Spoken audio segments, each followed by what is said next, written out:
Hello, in front of me I've got Motorola Moto G23. In this video I'll show you how to add internet speed indicator to status bar. In the beginning, let's go to Play Store and search for Internet Speed Meter app.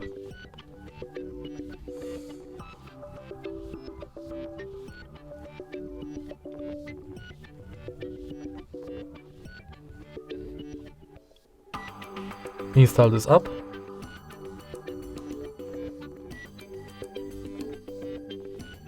Now open it. Allow. Now you can close the app.